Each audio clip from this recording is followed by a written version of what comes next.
आलस्यं हि मनुष्याणां शरीरस्थो महान् रिपुः नास्ति उद्यम समो बन्धुः कृत्वा यं न अवसीदति। अन्वयः हि मनुष्याणां शरीरस्थः महान् रिपुः आलस्यम् उद्यम समः बन्धुः न अस्ति यम कृत्वा मानवः न अवसीदति। ही मनुष्याणां, ही अर्थात निश्चित ही, मनुष्याणां मनुष्य के, शरीर स्थः शरीर में स्थित, शरीर में रहने वाला, महान अर्थात सबसे बड़ा, रिपुः शत्रु, आलस्यम आलस्य होता है। निश्चित ही मनुष्यों के शरीर में रहने वाला सबसे बड़ा शत्रु आलस्य होता है। उद्यम समः बंधुः न अस्ति, उद्यम अर्थात परिश्रम, समः के समान, बंधुः मित्र, न अस्ति कोई नहीं होता, परिश्रम के समान कोई अन्य मित्र नहीं होता। यम कृत्वा, यम अर्थात जिसे, कृत्वा करके, मानवः मनुष्य, न अवसीदति, अवसीदति अर्थात दुखी नहीं होता। परिश्रम के समान कोई अन्य मित्र नहीं होता जिसे करके मनुष्य दुखी नहीं होता। उद्यम समः बंधुः न अस्ति, उद्यम के समान कोई और मित्र नहीं है। यम कृत्वा जिसे करके मानवः मनुष्य, न अवसीदति मनुष्य दुखी नहीं होता, अवसाद को प्राप्त नहीं होता। समासः शरीरस्थः शरीरे स्थितः तत्पुरुष समास, अव्ययः ही अर्थात निश्चय से। पर्याय पदानि रिपुः शत्रु अरि वैरी, बंधु सखा सुहृद मित्रम। विपर्यय पदानि उद्यमः आलस्यम, रिपुः सखा सुहृद मित्रम, अवसीदति प्रसीदति। अन्वयः हि मनुष्याणां शरीरस्थः महान् रिपुः आलस्यम् उद्यम समः बन्धुः न अस्ति यम कृत्वा मानवः न अवसीदति। ही मनुष्याणां शरीरस्थः, मनुष्यों के शरीर में स्थित, महान् रिपुः आलस्यम महान शत्रु आलस्य है। उद्यम समः बन्धुः न अस्ति, उद्यम के समान, परिश्रम के समान कोई मित्र नहीं है। यम कृत्वा न अवसीदति, जिसको करके मनुष्य दुखी नहीं होता। मनुष्याणां शरीरस्थः महान् रिपुः कः आलस्यम्, केन समः बन्धुः न अस्ति उद्यमेन, कम कृत्वा नरः न अवसीदति, उद्यमं कृत्वा नरः न अवसीदति। मित्रम् इति पदस्य विपरीतार्थकं पदं किम? रिपुः। यम् इति सर्वनामपदं कस्मै प्रयुक्तम्? उद्यमाय। दुःखम् अनुभवति इत्यर्थे किम पदं प्रयुक्तम्? अवसीदति। महान् इति पदस्य विशेष्य पदं किम? रिपुः। न अवसीदति इति क्रियापदस्य कर्तृपदं किम? मानवः मनुष्यः। परिश्रमः इत्यर्थे किम पदं प्रयुक्तम्? उद्यमः। उद्यमम् इति पदस्य विपर्यय पदं पद्यांशे किमस्ति? आलस्यम्। गुणी गुणं वेत्ति न वेत्ति निर्गुणो, बली बलं वेत्ति न वेत्ति निर्बलः। पिको वसन्तस्य गुणं न वायसः, करी च सिंहस्य बलः न मूषकः। गुणी गुणं वेत्ति, निर्गुणः न वेत्ति, बली बलं वेत्ति, निर्बलः न वेत्ति। वसन्तस्य गुणं पिकः वेत्ति, वायसः न। सिंहस्य बलं करी वेत्ति, मूषकः न। ये तो इसका अन्वय था। अब हम अर्थ समझते हैं। इस श्लोक के माध्यम से यह बताया जा रहा है कि किसी चीज की पहचान वही व्यक्ति कर सकता है जिसके पास वो चीज खुद हो या उसने उस चीज को जाना हो। गुणवान व्यक्ति ही दूसरे व्यक्ति के गुण को जानता है, निर्गुण नहीं। गुणी गुणम वेत्ति अर्थात गुणवान व्यक्ति ही गुण को समझ सकता है, उसका महत्व जान सकता है, उसका आकलन कर सकता है। निर्गुण व्यक्ति जिसमें कोई गुण नहीं है, वो गुण का क्या महत्व होता है इसको नहीं समझ सकता। जैसे जिसने शिक्षा प्राप्त करी है वो शिक्षा के फायदों को समझ सकता है, पर जिसने पढ़ाई की ही नहीं वो उस बात का महत्व ठीक ठीक नहीं समझ सकता है। बली बलम वेत्ति, निर्बलः न वेत्ति। बलवान व्यक्ति ही बल को समझ सकता है, दूसरे बलवान व्यक्ति के बल का जो आकलन है वो कर सकता है, निर्बल व्यक्ति नहीं। वसंतस्य गुणः पिकः वेत्ति, वायसः न। वसंतस्य गुणः, वसंत ऋतु के गुण को, पिकः अर्थात कोयल, वेत्ती समझ सकती है, उसके गुण का महत्व जानती है, वायसह न, वायसह अर्थात कौवा नहीं जानता। सिंहस्य बलम करी वेत्ती मूषकः न, सिंह के बल को करी अर्थात हाथी जानता है, सिंह की शक्ति का सही सही अनुमान या उसका महत्व हाथी समझता है, मूषकः न, चूहा नहीं जानता। समास निर्बलम बलस्य अभावः, अवयवी भाव समास है। निर्गुणम गुणानाम अभावः, अवयवी भाव समास यहां पर भी है। पर्याय पदानि वेत्ति जानाति, निर्बलः बलहीनः, करी गजः हस्ती, वायसः काकः। विपर्यय पदानि गुणी गुणहीनः निर्गुणः, बली निर्बलः, वेत्ति न वेत्ति। गुणी गुणम वेत्ति, निर्गुणः न वेत्ति। गुणवान व्यक्ति ही गुण के महत्व को जानता है, समझता है। वो दूसरे व्यक्ति के गुण के महत्व को, उसकी इंपॉर्टेंस को समझ सकता है। निर्गुणः न वेत्ति, निर्गुण व्यक्ति नहीं जानता। बली बलम वेत्ति, बलवान व्यक्ति दूसरे बलवान व्यक्ति के बल को समझ सकता है, उसका आकलन कर सकता है। निर्बलः न वेत्ति, निर्बल व्यक्ति बल के महत्व को नहीं जानता। वसंतस्य गुणम पिकः वेत्ति, वायसः न, वसंत ऋतु के गुण को कोयल जानती है, समझती है, कौवा नहीं जानता। सिंहस्य बलम करी वेत्ति मूषकः न, सिंह के बल को हाथी समझ सकता है, उसका अंदाजा लगा सकता है, मूषकः न, चूहा नहीं जानता। प्रश्नोत्तर निर्गुणः किं न वेत्ति गुणम, कीदृशः जनः गुणः जानाति गुणी, कीदृशः जनः गुणं न जानाति निर्गुणः। पिकः किम जानाति वायसः च किं न, पिकः वसन्तस्य गुणं वेत्ति वायसः न। सिंहस्य बलं कः वेत्ति करी, काकः इति पदस्य समानार्थकं पदं किम वायसः, बली इति पदस्य विलोम पदं किम निर्बलः।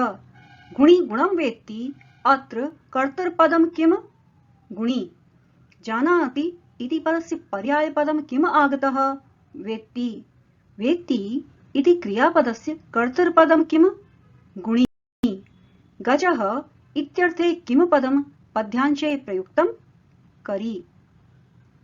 निमित्त उद्देश्य ही यह प्रकुप्यति ध्रुवं स तस्य अपगमे प्रसीदति, अकारण द्वेषी मनस्तु यस्य वै कथम जनस्तं परितोषयिष्यति। अन्वयः यह निमित्तम उद्देश्य प्रकुप्यति सह तस्य अपगमे ध्रुवं प्रसीदति, यस्य मनः अकारण द्वेषी तम जनः कथम परितोषयिष्यति।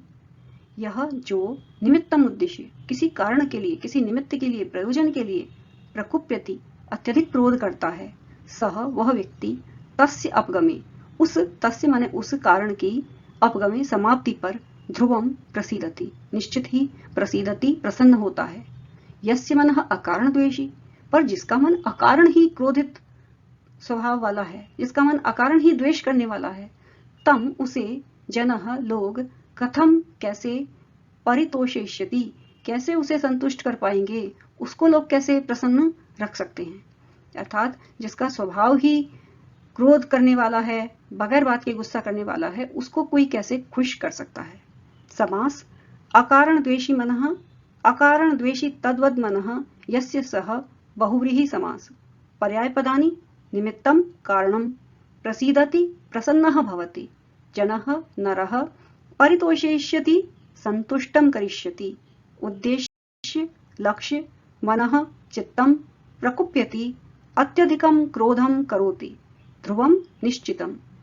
विपर्यय पदानि निमित्तम अनिमित्तम, प्रकुप्यति प्रसन्नः भवति, परितोषयिष्यति अपरितोषयिष्यति, प्रसीदति अवसीदति प्रकुप्यति।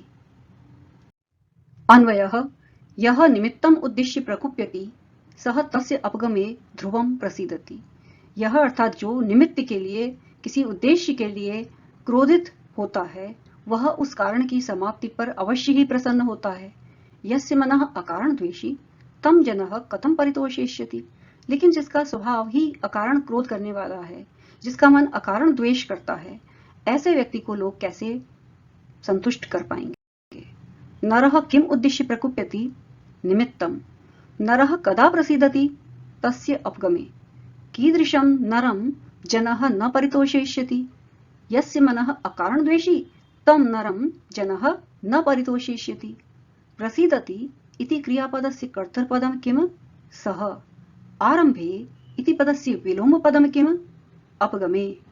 निश्चितम् इत्यर्थे किं पदं प्रयुक्तं? ध्रुवम्। तस्य इति सर्वनामपदं कस्य कृते प्रयुक्तं? निमित्तम्। यः पदं पद्यांशे कस्मै प्रयुक्तं? नराय। प्रकुप्यति क्रियापदस्य कर्तृपदं किम्? यः।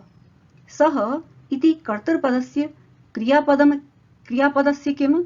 प्रसीदति। सन्तुष्टः करिष्यति इत्यर्थे किं पदं प्रयुक्तं? परितोषयिष्यति। उदीरितो अर्थः पशुनापि गृह्यते। हयाश्च नागाश्च वहन्ति बोधिताः अनुक्तम् अपि ऊहति पंडितो जनः परेंगित ज्ञानफला हि बुद्धयः। अन्वयः पशुना अपि उदीरितः अर्थः गृह्यते। हयाः नागाः च बोधिताः वहन्ति। पंडितः जनः अनुक्तम् अपि ऊहति हि बुद्धयः परेंगित ज्ञानफलाः भवन्ति। अर्थ पशुना अपि उदीरितः अर्थः गृह्यते। पशु भी उदीरितः अर्थात कहा गया अर्थ ग्रह्यते ग्रहण करते हैं, समझते हैं। पशु भी संकेत पूर्वक जो उन्हें कहा जाता है उसे समझते हैं। हयाः नागाः च बोधिताः वहन्ति। हयाः अर्थात घोड़े, नागाः अर्थात हाथी, बोधिताः वहन्ति बताए हुए को वहन करते हैं, ले जाते हैं, उठाते हैं। घोड़े और हाथी भी जो उन्हें कह दिया जाता है उठाने को उसे वहन करते हैं, उठाते हैं। बोधिताः अर्थात बताए हुए को।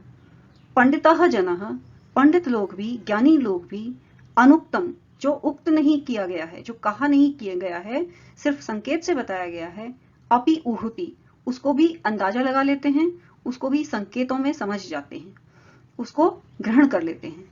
निश्चय ही ज्ञानी जन न कहे हुए को अंदाजा लगा लेते हैं।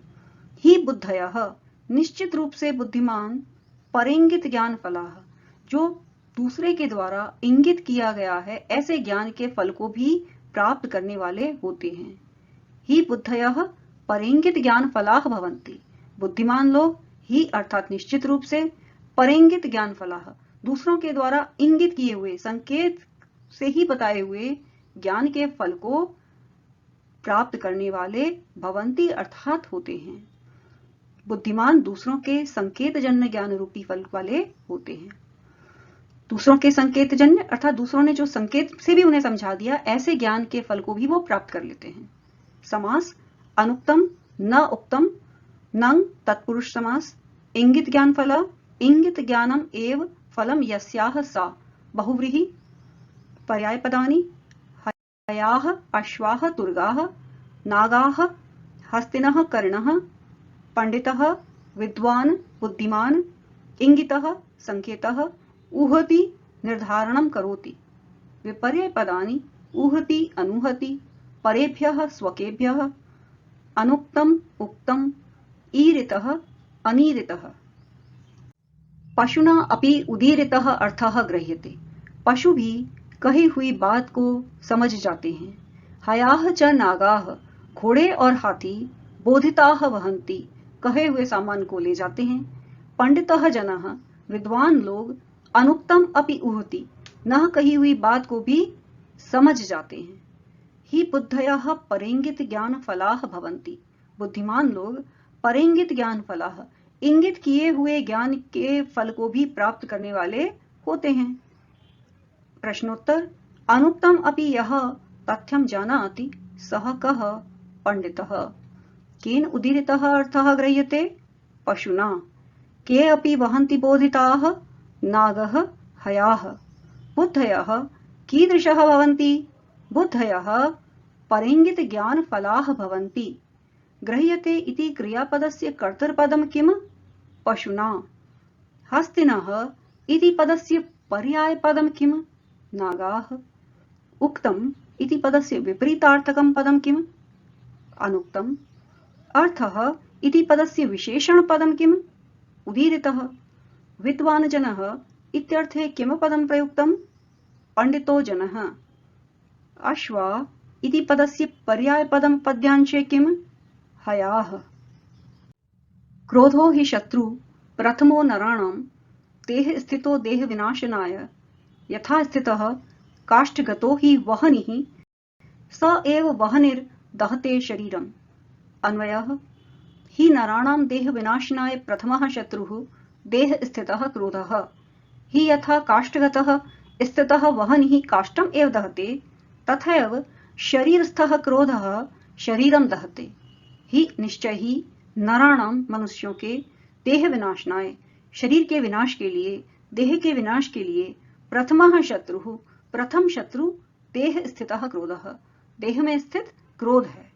ही यथा काष्ठगतः स्थितः वह्निः जैसे काष्ठगतः स्थितः लकड़ी में स्थित वह्नि अर्थात अग्नि काष्ठम एव दहते काष्ठ को जलाती है तथैव वैसे ही शरीर स्थः क्रोधः शरीर में स्थित क्रोध शरीरम दहते शरीर को जला देता है। समास देहे स्थितो देह स्थिता सप्तमी तत्पुरुष काष्ठगतो काष्ठे गतः सप्तमी तत्पुरुष देह विनाशनाय देहस्य विनाशनाय षष्ठी तत्पुरुष। पर्याय पदानि वह्नि पावकः अग्नि ज्वाला दाहकः। दहते ज्वालयति नराणां मनुष्याणां जनानां। विपर्यय पदानि विनाशनाय रक्षणाय क्रोधः प्रेमः। हि नराणां देह विनाशनाय प्रथमः शत्रु देह स्थितः क्रोधः। निश्चित ही मनुष्यों के देह के विनाश के लिए प्रथम शत्रु देह में स्थित क्रोध है। ही यथा काष्ठगतः स्थितः वह्नि जैसे लकड़ी में स्थित अग्नि काष्ठम एव दहते लकड़ी को जलाती है तथा वैसे ही शरीर स्थः क्रोधः शरीर में स्थित क्रोध शरीरम दहते शरीर को जलाता है। जलाने से यहाँ पर मतलब भारी नुकसान पहुंचाने से है। क्रोधः कस्य नाशं करोति देहस्य। क्रोधः केषां प्रथमः शत्रुः अस्ति नराणां। शरीर स्थः क्रोधः शरीरं कथं दहते शरीर स्थः क्रोधः काष्ठगतं स्थितः वह्निः काष्ठम् इव शरीरं दहते।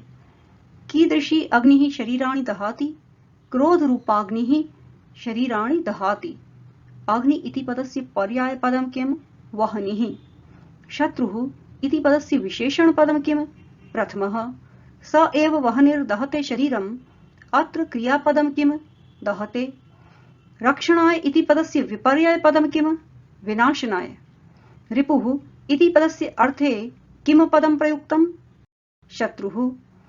यथा काष्ठगतः रिक्तस्थानः वह्निः काष्ठम् एव दहते अत्र रिक्तस्थानपूर्तिः कुरुत स्थितः। मृगाः मृगैः संगम् अनुव्रजन्ति गावश्च गोभिः तुर्गाः तुरङ्गैः मूर्खाश्च मूर्खैः सुधीयः सुधीभिः समानशीलव्यसनेषु सख्यम्। अन्वयः मृगाः मृगैः सह गावः च गोभिः सह तुर्गाः तुरङ्गैः मूर्खाः मूर्खैः सुधीयः सुधीभिः संगम् अनुव्रजन्ति सख्यं समानशीलव्यसनेषु भवति। मृगाः मृगैः सह हिरण हिरणों के साथ गावः च गोभिः गायें गायों के साथ तुर्गाः तुरङ्गैः घोड़े घोड़ों के साथ मूर्खाः मूर्खैः सह मूर्ख मूर्खों के साथ सुधीयः विद्वान सुधीभिः विद्वानों के संगम अर्थात साथ में अनुव्रजन्ति पीछे पीछे चलते हैं उनका अनुसरण करते हैं। सख्यम मित्रता समानशील व्यसनेषु समानशील और स्वभाव वालों में भवती होती है।